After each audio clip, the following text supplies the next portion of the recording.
Charlamagne the God is one of the most influential voices in black media. When he talks about the black community and the issues they care about, people usually listen, and his latest comments are just the perfect example. A few days ago, Charlamagne appeared for an interview on Real Time with Bill Maher.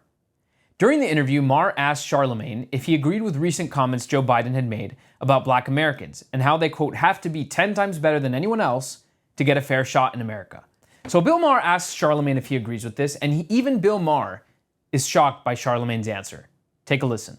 One of the more controversial things he said was he said to the graduating class that you have to be 10 times as good to get a fair shot in America. What is democracy? You have to be 10 times better than anyone else to get a fair shot. You agree with that?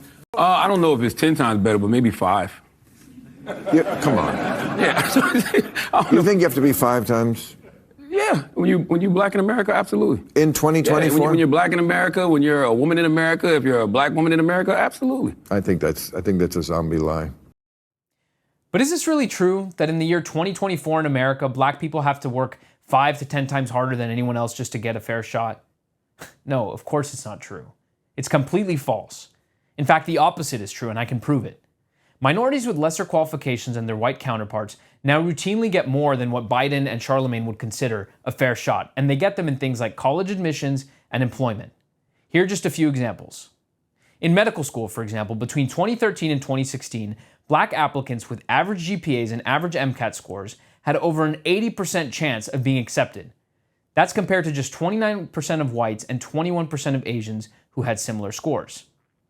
This is all according to the Association of American Medical Colleges, which used to routinely release this information, but curiously, over the last few years, they've stopped. This is the last year of available data that we have. For students with below average GPAs and MCAT scores, black applicants still had over a 56% acceptance rate, whereas whites and Asians each had less than 10%. Now let's look at one of the most elite educational institutions in America, Harvard University. A few years ago, a group called Students for Fair Admission successfully sued Harvard, and they took their case all the way to the Supreme Court. As part of that lawsuit, which brought about the end of affirmative action in college admissions, the group revealed that Harvard was accepting lower performing black students over the highest performing Asian students.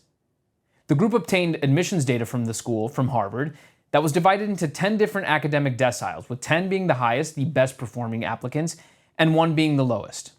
And they found that the acceptance rate for black students in the 4th lowest decile was still higher than the acceptance rate for Asians in the highest, best performing decile.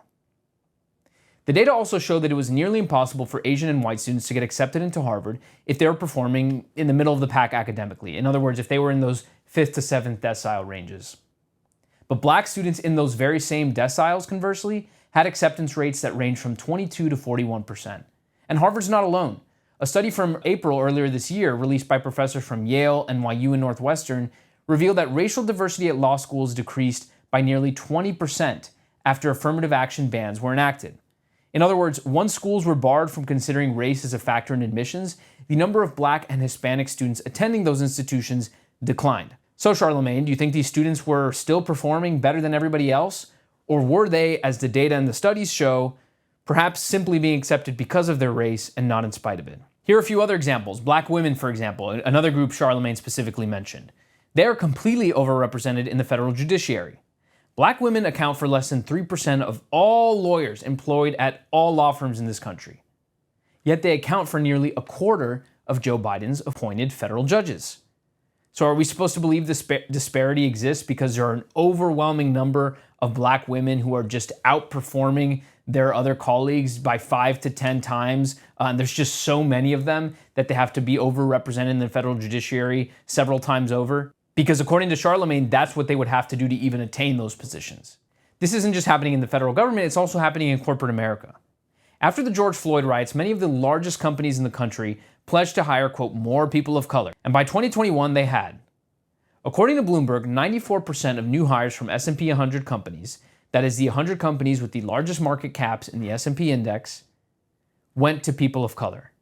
Whereas only 6% of people who were hired were white, because apparently you just can't get enough talented white candidates out there, right, Charlamagne? And so the bottom line is this. If you or your child were getting ready to apply to an elite academic institution or prestigious job or internship, would you rather be applying as a straight white male or as a non-binary black lesbian woman? The answer is pretty obvious. But yet, despite all of these facts, people like Charlamagne aren't going to change their mind. They are going to continue to believe that minorities have it worse off in this country, because believing that is a core requirement for Democrat voters. That's because a Democratic Party thrives when it's able to convince these people, tens of millions of Americans, that they are victimized and that their literal existence, their literal livelihoods would be under threat if Republicans were in power. But here's the thing, that world no longer exists. We're living in 2024, not 1954. So why can't our leaders act like it? Or as Bill Maher would say, can't we just live in the year we're living in?